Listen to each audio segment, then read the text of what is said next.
பிரியமானவர்களே, இயேசு கிறிஸ்துவின் நாமத்தில் உங்களை நான் வாழ்த்துகிறேன். ஆண்டவர் இயேசு கிறிஸ்து இந்த காலை நேரத்தில் உங்களோடு பேசுகிறார். உங்களை தைரியப்படுத்துகிறார், ஆறுதல் படுத்துகிறார், ஆசீர்வதிக்கிறார், உங்களுடைய ஜெபங்களுக்கு பதில் தருகிறார்.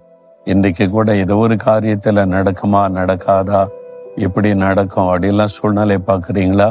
கர்த்தர் வாய்க்க பண்ணுவார். வேத வசனத்துல ஏசாயா 53 10 கர்த்தருக்கு சித்தமானது அவர் கையினால் வாய்க்கும். உங்க வாழ்க்கையில தேவனுடைய சித்தம் எதுவோ கட்டாயம் வாய்க்கும். உங்களுடைய படிப்பு காரியமா இருக்கலாம், வேலை காரியமா இருக்கலாம், ஊழிய காரியமா இருக்கலாம், பிசினஸ் காரியமா இருக்கலாம். அது தேவ சித்தத்தின்படி இருந்தா யாரும் தடுக்க முடியாது. எல்லா தடைகளையும் உடைத்தறிந்து கர்த்தர் வாய்க்க பண்ணுவார். உங்களுக்கு காரியம் வாய்க்கும். நான் நின்று பேசிக்கொண்டிருக்க இந்த இடம் ஒரு சரித்திர முக்கியத்துவம் வாய்ந்த ஒரு இடம்.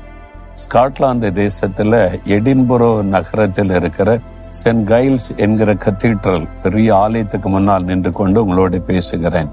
இங்க ஒரு பெரிய சரித்திர நிகழ்வு நடைபெற்று இருக்கிறாரு. ஒரு காலத்தில் ஐரோப்பாவுல தேசத்துல பெரும்பாலான பகுதிகள் கத்தோலிக்க சபைகளின் ஆதிக்கத்தின் கீழ் இருந்தது. அரசாங்கமும் கத்தோலிக்க ஆதிக்கத்தின் கீழ் இருந்தது.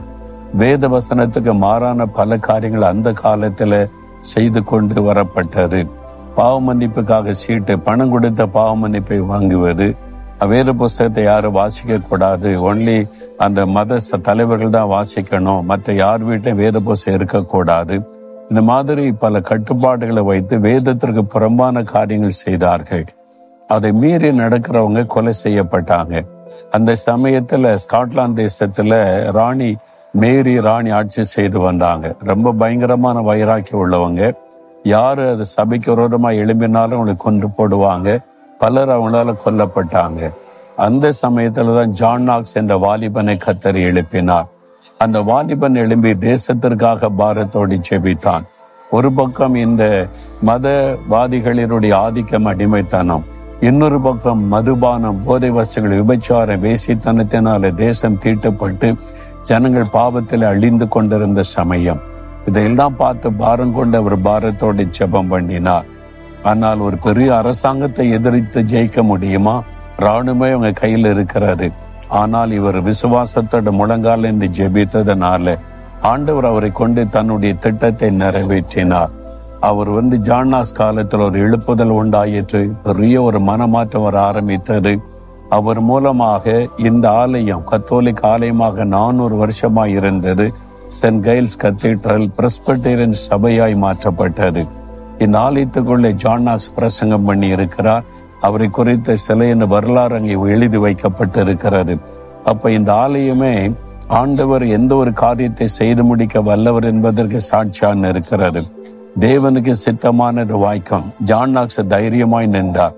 அரசாங்கத்தை எதிர்த்து நின்றார். ராணியை எதிர்த்து நின்றார். ராணுவமே வந்தாலும் பயப்படாதபடி நின்றார். தேவன் காரியத்தை வாய்க்க பண்ணினார். உங்க பட்சத்துல கர்த்தர் இருந்தால் யாரு எதிர்த்து நின்றாலும் தேவன் வாய்க்க பண்ணுவார். பயப்படாதங்க. கர்த்தருக்கு சித்தமானது அவருடைய கரத்தினால் வாய்க்கும். இன்றைக்கு உங்க வாழ்க்கையில கூட அந்த காரியம் நடக்கும். விசுவாசிங்க, அற்புதத்தை காண்பீங்க, காரியம் வாய்ப்பதை காண்பீங்க. ஆண்டவர் இன்னைக்கு அதை வாய்க்க பண்ணிறான் என்ற மகிழ்ச்சியோடு ஆண்டவரை துதிப்பீங்க. சூழ்நிலைகளை எல்லாம் மாற்றுகிற கர்த்தர் அவர். விசுவாசிக்கிறீங்களா? ஆனால் நீங்கள் செய்கிறது தேவனுக்கு சித்தம்தானா என்பதில் கவனம் செலுத்தணும். வேத வசனத்தின்படி நீங்கள் செய்கிற காரியம் இருக்கிறதா என்பதில் கவனம் செலுத்தணும். அவருக்கு சித்தமானதை கர்த்தர் வாய்க்க பண்ணுவார். அப்படின்னா ஒரு நிமிடம் ஜெபிங்க. ஆண்டவரே, உமக்கு சித்தமானதை உம்முடைய கரத்தினால் எனக்கு வாய்க்க பண்ணுவீர். இன்றைக்கு என் வாழ்க்கையில, என் குடும்பத்துல இந்த காரியம் வாய்க்கும். தடைகளை மாற்றி வாய்க்க பண்ணுகிற தேவனுக்கு ஸ்தோத்திரம். இயேசுவின் நாமத்தில் ஆமேன், ஆமேன்.